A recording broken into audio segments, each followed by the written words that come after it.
Hey लोगोफोर बर' mixture चेनेलाव नोंथांमोनखौ गिबियावनो बरायबाय।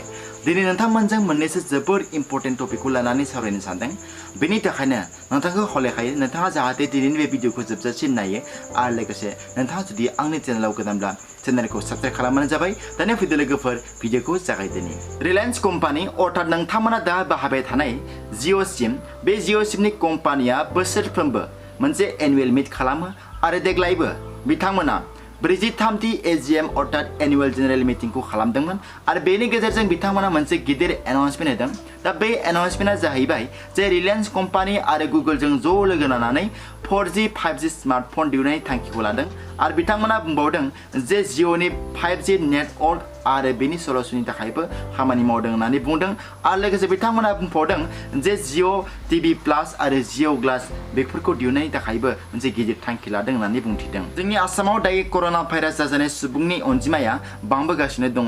दायो बुंनो थाङोब्ला 20,000निबो बांसिन सुबुङा दायो कर'ना भाइरासजों साग्लोबजाबाय आरो बेनि गेजेरावनो मोनसे जोबोद गोजोनथाव खोथाया जाहैबाय 20,000निबो बांसिन सुबुङा कर'ना भाइरासजों साग्लोबजादोंब्लाबो बेनि 13,000निबो बांसिन सुबुङा दिनै बेनिफ्राय उदां जानो हाबाय। So बेयो जोंनि थाखाय मोनसे जोबोद गोजोनथाव खोथा।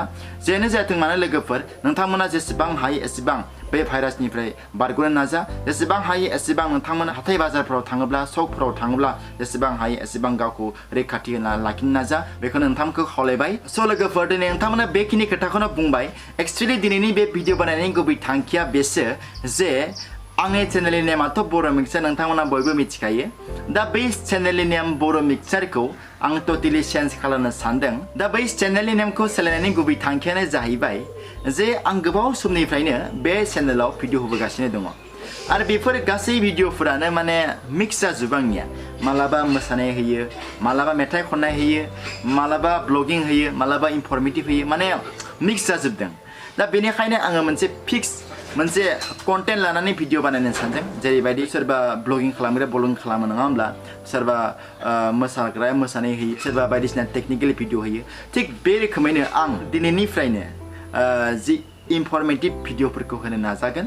दिनै नोंथांमोननो मोननै इनफरमेटिभ बाथ्राखौ बुंबाय। जास्ट बेयो सिम्पल मोननै बाथ्राखौ बुंबाय।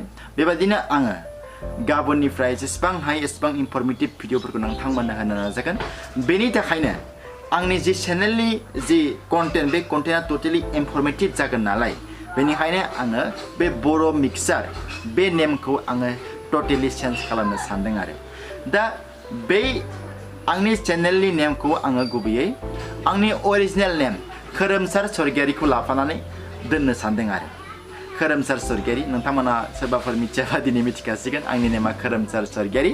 दा बे खोरोमसार स्वर्गियारि नेमखौ लाफानानै आंनि चेनेलनि नेमखौ होनो सानदों। दा नोंथांमोनाबो साजेस्ट खालामदो कमेन्टनि गेजेरजों जे आं माबायदि चेनेलनि नेमखौ लायोब्ला हामगोन, मोजां जागोन। दे आंनि नेमखौ लाफानानै माबायदि दोनोब्ला चेनेलनि नेमखौ मोजां जागोन नोंथांमोनाबो सानदो। स' लोगोफोर बेखिनियानो खोथाया। आंनि चेनेलनि नेमखौ आङो सोलायनो सानदों आरो बे चेनेलनि नेमखौ आंनि नेमजों लानो सानदों, आंनि अरिजिनेल नेम खोरोमसार स्वर्गियारिजों।